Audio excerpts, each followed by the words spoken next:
خواتین و حضرات، پروگرام دین و دانش میں آپ کا ایک بار پھر خیر مقدم کرتا ہوں. ہمارے ساتھ اب لائن پر ہیں کراچی سے ڈاکٹر حیدر رضوی صاحب. ڈاکٹر صاحب آپ ارشاد فرمائیے، آپ نے ہمارے دونوں مہمانوں کی گفتگو سنی، آپ اس پر عمومی تبصرہ کیا کریں گے؟ سب سے پہلے تو جو دو حضرات ہیں انہوں نے بڑی صراحت کے ساتھ اس مضمون کو تفصیل سے بیان کر دیا ہے، اور میں سمجھتا ہوں کہ جو بہت ساری چیزیں اس میں پوشیدہ ہیں اس مضمون کے اندر، وہ بہت ہی ہمہ جہت موضوع ہے. اس میں سماجی اگر پہلو ہے، اقتصادی پہلو ہے، سیاسی پہلو ہے، معاشرتی پہلو ہے.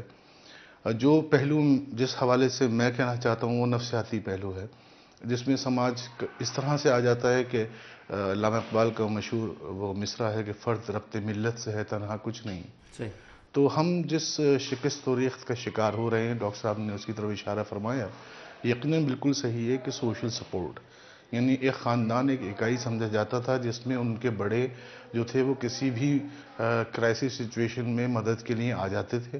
اور اب یہ ڈھونڈا جاتا ہے کہ لڑکا جو اکیلا ہو، ماں باپ بھی مر چکے ہوں، بہن بھائی اگر نہ ہو تو کیا ہی اچھا ہو. تو اس خاص طور پر رشتے کے وغیرہ کے وقت جب جی ہاں، جی تو نتیجہ یہ ہو رہا ہے کہ وہ تنہائی جو ہے وہ انسان ہر طرف رشتے موجود ہیں، بکھرے ہوئے ہیں، لیکن ان میں اپنے آپ کو تنہا محسوس کرتا ہے. اور یہ تنہائی اس حد تک بڑھ جاتی ہے کہ اندر کی تنہائی، میں اسے کہوں گا لونلینس، کہ اس کے بعد پھر وہ ڈپریشن کی صورت میں نمودار ہوتی ہے. اور یہ ڈپریشن جو ہے وہ ڈپریشن نہیں ہے جس کو ہم عام زبان میں کہہ رہے ہوتے ہیں کہ آج یار بڑا ڈپریسڈ ہوں. نہیں، یہ وہ کلینکل ڈپریشن ہے جس میں کچھ علامات کا، یعنی آپ سمجھیں کہ 7 یا 8 علامات دی گئی ہیں، وہ ان میں سے کچھ کا موجود ہونا ضروری ہے. ڈاکٹر صاحب وہ بتائیے تاکہ لوگ پہچان سکیں اپنے ارد گرد لوگوں کو جو اس ڈپریشن میں مبتلا ہوں. جی ہاں، وہ علامات یہ ہیں کہ ظاہر ہے کہ لوگوں میں جو دلچسپی ہے لوگوں سے، وہ اس کا مفقود ہو جانا، ربط و ضبط ختم کر دینا، اپنے آپ کو مقید کر لینا، کھانے پینے میں کمی آ جانا، اور نیند اچاٹ ہو جانا. اور جو کلاسیکل ڈپریشن وہ یہ ہے کہ صبح جلدی اٹھ جانا، اور کرائنگ جسے کہتے ہیں رونا، پھوٹ پھوٹ کے رونا. ان جو کلینکل ڈپریشن کا شکار ہوتے ہیں، ان کی جو سیلف اسٹیم ہے، عزت نفس، وہ ان کی اپنی نظروں میں خود کم ہو جاتی ہے.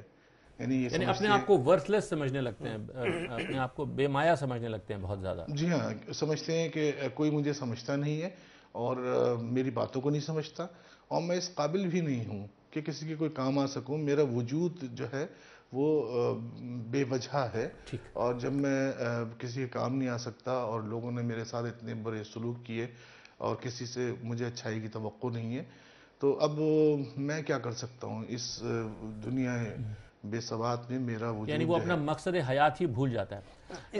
اس کو میں اگر ایک لفظ صرف کہنا چاہوں، ایک سینٹنس، جب بندہ یوز لیسنس، انگریزی کا لفظ کہ میری کوئی حیثیت نہیں، آپ نے بولے ہیں لفظ، میں دوبارہ بولنا چاہ رہا ہوں اصل میں یوز لیسنس کا، میری ورتھ کوئی نہیں ہے، میں کوئی کسی کام کا نہیں ہوں، میں کسی کے لیے اچھا نہیں ہوں، میں کسی کے لیے کام نہیں کر سکتا، میں بیکار آدمی ہوں. تو جب اس کو اس چیز کا احساس ہوتا ہے نا، تو وہ کہتا ہے میں یہاں سے چلا جاؤں. کیونکہ انسان ہمیشہ اپنی ویلیو ورتھ جانتا ہے اپنے رشتوں سے، اپنے تعلقات سے، اپنے ریلیشن سے. جب آپ کو لگتا ہے کہ ریلیشن تو ہے نہیں تو زندگی نہیں ہے، زندگی نہیں ہے تو میں مر بھی جاؤں تو کیا فرق پڑے گا. فیملی ویلیوز کو دوبارہ زندہ کرنے اور تقویت دینے کی جی بالکل صحیح بات. یعنی سب سے اہم بات یہ ہے کہ جو انسان ہے، جس کو معاشرتی حیوان ہم کہتے ہیں، اس کے اندر اصل چیز ہی وہ ریلیشن شپ ہے، تعلق ہے. وہ چاہے پروردگار سے تعلق ہو، یا اس کے ماں باپ سے ہو، یا اس کی اولاد سے ہو، یا اس کا سوسائٹی سے ایک تعلق ہو. ڈاکٹر حیدر صاحب آپ یہ بتائیے، آپ کے پاس مریض آتے ہیں، آپ دیکھتے ہیں کہ یہ بچے ہیں، یہ نوجوان ہیں، یا یہ خواتین ہیں جو اس نتیجے کی طرف بڑھ رہے ہیں. عام طور سے کیا اسباب دیکھیں آپ نے؟ جب کوئی شخص ایسا ہوتا ہے جو خودکشی کرتا ہے اور اس کے بعد وہ ناکام ہو جاتا ہے، تو دلچسپ پہلو یہ ہے کہ اس کے خودکشی کرنے کے امکانات بڑھ جاتے ہیں. اس لیے کہ جب وہ یہ سمجھتا ہے کہ دنیا اسے کچھ نہیں دے رہی اور میں دنیا کو کچھ نہیں دے رہا، اور سب لوگ مجھے ٹھکرا چکے ہیں، اور ایک ڈیڈ اینڈ ہے، اور وہ نا امیدی اور بے بسی کا شکار ہوتا ہے، hope lessons and help lessons. اور اس کے لیے کوئی راستہ نظر نہیں آ رہا ہوتا سوائے ایک خودکشی کے.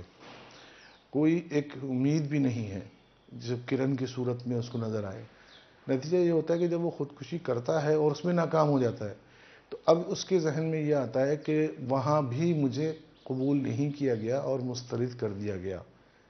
تو خدا سے جو تعلق اس کا جو پہلے بھی نہیں تھا اب اور مزید وہ دور ہو جاتا ہے اور یقیناً وہ جو افسردگی اور یاسیت اور اپنے آپ کو ختم کرنے کا جنون وہ زیادہ ہو جاتا ہے. تو گھر والوں کو چاہیے کہ اس کی زیادہ کیئر کریں.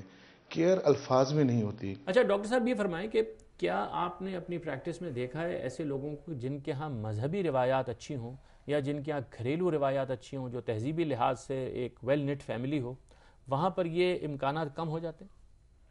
مذہب کا ایک رول تو ہے جو کہ اس طرف نہیں جانے دیتا یقیناً اگر خدا سے لا لگائی جائے. لیکن جو لوگ ڈپریسڈ ہوتے ہیں اور کلینکلی ڈپریسڈ ہوتے ہیں اور وہ ٹریٹمنٹ نہیں لے رہے ہوتے, یہ دیکھا میں نے کہ وہ ایون نماز پڑھ کے بھی خودکشی کا ارتکاب کیا ہے.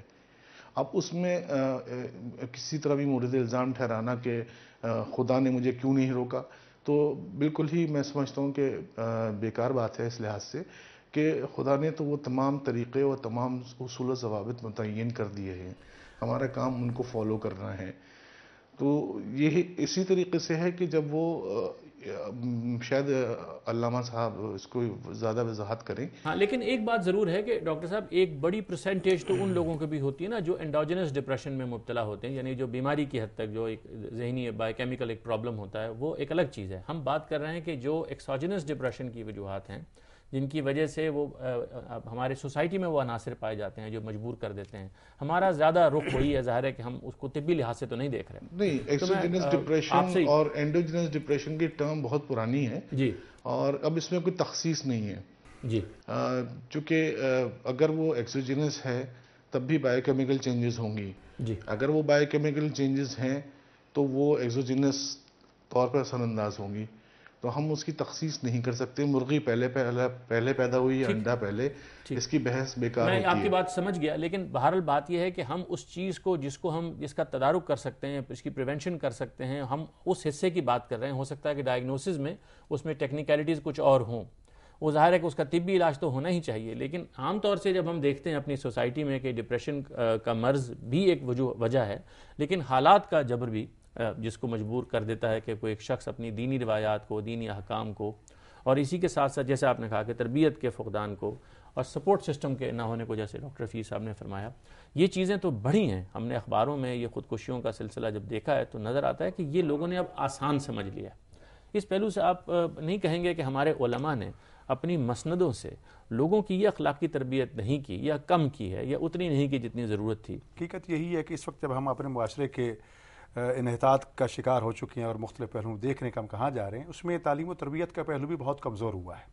کیونکہ پہلے جو صورتحال تھی, استاد اس کو عبادت سمجھ کے جس فریضہ سر انجام دیا کرتے تھے, آج تربیت گاہیں جو ہیں وہ تجارت گاہیں بن چکی ہیں. تعلیم کا رخ تجارت کی طرف بڑھ گیا ہے. دیکھنا مقصد یہ ہے کہ یہ بچہ ہمیں کتنے پیسے دے گا, اس کو تو اہمیت دی جائے گی. جو پیسہ نہیں دے سکتا اس کو کوئی اہمیت نہیں دی جائے گی. جبکہ استاد کو ایک باپ کا درجہ دیا گیا ہے اور اس کا وہی احترام رکھا گیا ہے کہ اس پر توجہ دے. دوسری بات یہ ہے کہ ہم نے کچھ اس قسم کی خود بے جا امیدیں وابستہ کر لی ہیں, لمبی امیدوں کے شکار ہو گئے ہیں اور وہ پوری نہیں ہو پاتی تو پھر ہم خودکشی کی طرف جاتے ہیں. اسلام نے لمبی امیدوں کو ختم کرنے کی بہت یعنی سختی سے اس کو کچلنے کی کوشش کی. کبھی ایسی امیدیں وابستہ نہ کرو, وگرنہ یہ تمہیں یہ شیطانی امیدیں ہوتی ہیں جو تباہی بربادی کی طرف لے کے جائیں گی. انسان توقع کرتا ہے میں یہ ہو جاؤں وہ ہو جاؤں, حالات اس کی اجازت نہیں دیتے. نتیجہ تو وہ سمجھتے ہیں دنیا میں ایک دوسرے سے آگے بڑھنے کی جو رشک ہے, آگے بڑھیں, وہ محنت کے ساتھ بڑھیں.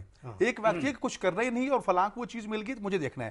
رسول اکرم صلی اللہ علیہ وآلہ وسلم نے جناب حضرت ابو ذر غفاری رضی اللہ تعالیٰ کی نصیحت فرمائی تھی کہ ہمیشہ اپنے محتاج کی طرف دیکھو, مافوق کی طرف نہ دیکھو. محتاج کی طرف دیکھو گے تو جذبہ شکر پیدا ہوگا. مثال کے طور پر میں پیدل چل رہا ہوں, میرے اللہ خدا کا شکر ہے تیرا کہ مجھے ٹانگیں جو دی ہیں نا, وہ بیچارہ زمین گر ہے, اپاہج ہے, وہ چل بھی نہیں پاتا. آپ سائیکل پہ جا رہے ہیں, نیچے دیکھیے میرے اللہ تیرا شکر ہے کہ سائیکل مجھے دی ہے, اس بیچارے کے پاس تو سائیکل ہی نہیں ہے. آپ گاڑی میں بیٹھے, خدا کو شکر ادا کریں, اللہ مجھے گاڑی ملی ہے, یہ بیچارہ سائیکل پہ جا رہا ہے. یعنی اپنی نفسیاتی شکر پیدا ہوگا, اپنی نفسیات کو اس طرف لے کے آئیے. طرح سے تربیت اپنی بات یہاں پہ کہنا چاہوں گا, مجھے ایک وقفہ لینا ہے. علامہ صاحب دیجیے کہ اجازت ایک مختصر سے وقفے کی. وقفے کے بعد ہم گفتگو جاری رکھے ہوئے ہیں. خواتین و حضرات ہمارے ساتھ رہیے گا.